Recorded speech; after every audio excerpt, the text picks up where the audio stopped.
Tema 1. El antiguo régimen, siglos del XVI al XVIII. El antiguo régimen era el sistema propio de Europa entre los siglos del XVI al XVIII. 1. La sociedad estamental. La sociedad estaba dirigida por reyes, quienes heredaban su título por vía paterna y procedían de antiguas dinastías. Su poder era absoluto y eran considerados dueños de todo el reino. El resto de las personas se agrupaban en estamentos, grupos a los que se pertenecía por nacimiento, y que podían ser privilegiados o no privilegiados. 1.1. Los privilegiados. Apenas eran el 5%, pero tenían privilegios, no trabajaban, no pagaban impuestos y tenían todo el poder. Se daban dos estamentos. Nobleza, eran las familias más ricas y poderosas de condes, duques y marqueses. Su importancia provenía de la antigüedad de su linaje y de las tierras que heredaban, las cuales les proporcionaban su riqueza. Solían servir a los reyes en la corte o en el ejército. Clero, estaba formado por los miembros de la Iglesia Católica, la cual tenía grandes riquezas y una gran influencia sobre toda la sociedad. Era dirigida por el Papa, ayudado por cardenales, arzobispos y obispos, que procedían de la nobleza. Por debajo estaban los sacerdotes y monjes, de vida más humilde. 1.2. Los no privilegiados. Era un grupo diverso unido por trabajar, no tener privilegios y pagar impuestos. Conocido como tercer estado, agrupaba estos estamentos. Burguesía, estaba formada por comerciantes, banqueros o empresarios ricos. A pesar de ello, los burgueses no podían participar en el gobierno, por lo que buscaban mejorar su situación mediante matrimonios con nobles o proponiendo reformas políticas. Trabajadores, en las ciudades había asalariados de todo tipo y artesanos dueños de sus talleres. Campesinado, eran la mayoría de la población, y habitaban en aldeas donde practicaban la agricultura. Aunque unos pocos eran dueños de sus tierras, la mayor parte trabajaban las de los nobles a cambio de pagarles rentas, a lo que se suma el diezmo que debían entregar al clero. 2. Los sistemas de gobierno. 2.1. La monarquía absoluta. Los reyes absolutistas acaparaban todo el poder de forma vitalicia y hereditaria. Poseían la soberanía total del reino, concentraban los tres poderes, ejecutivo, legislativo y judicial, y gobernaban sin límites a su voluntad. Su poder se legitimaba apelando al derecho divino.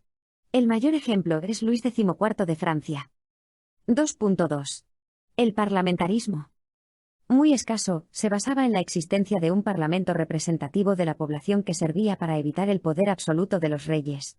Sus miembros eran elegidos entre los más poderosos, nobleza y burguesía, y dictaban leyes y aprobaban impuestos, por lo que el rey tenía que compartir el poder.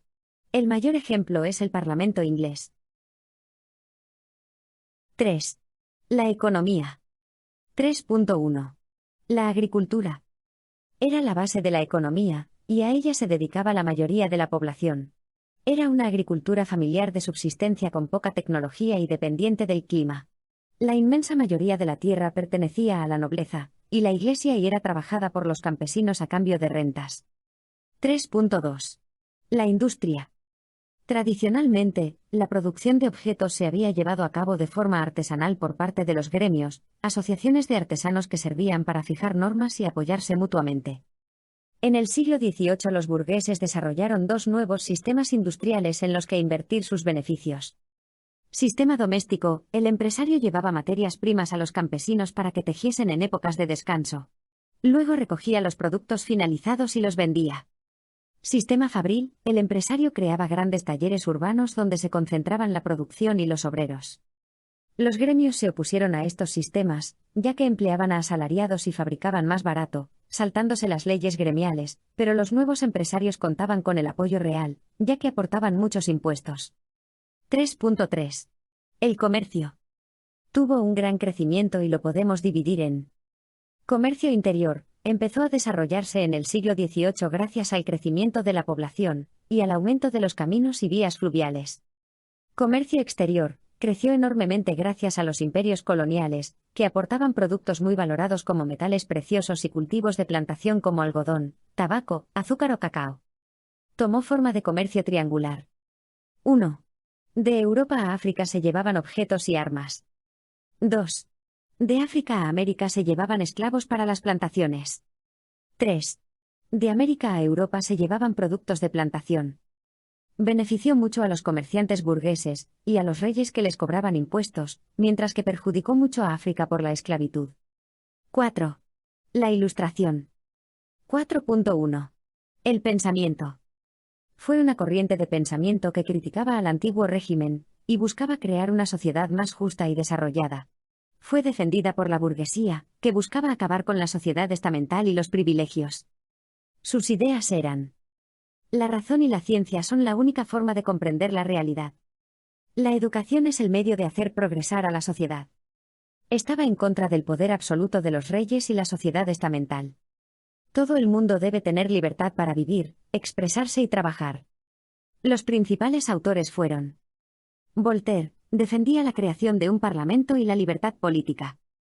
Montesquieu, planteó la división de poderes en ejecutivo, legislativo y judicial como forma de evitar el absolutismo. Rousseau, defendía la soberanía nacional y el contrato social entre gobernantes y gobernados. 4.2. El despotismo ilustrado. La Ilustración llevó a muchos reyes a comprender que necesitaban introducir algunos cambios si querían mantener su poder absoluto y evitar revoluciones. Para ello incluyeron ministros ilustrados en sus gobiernos que modernizaron la administración y la economía, fomentaron la educación y las obras públicas. 5. El arte. 5.1. El rococó.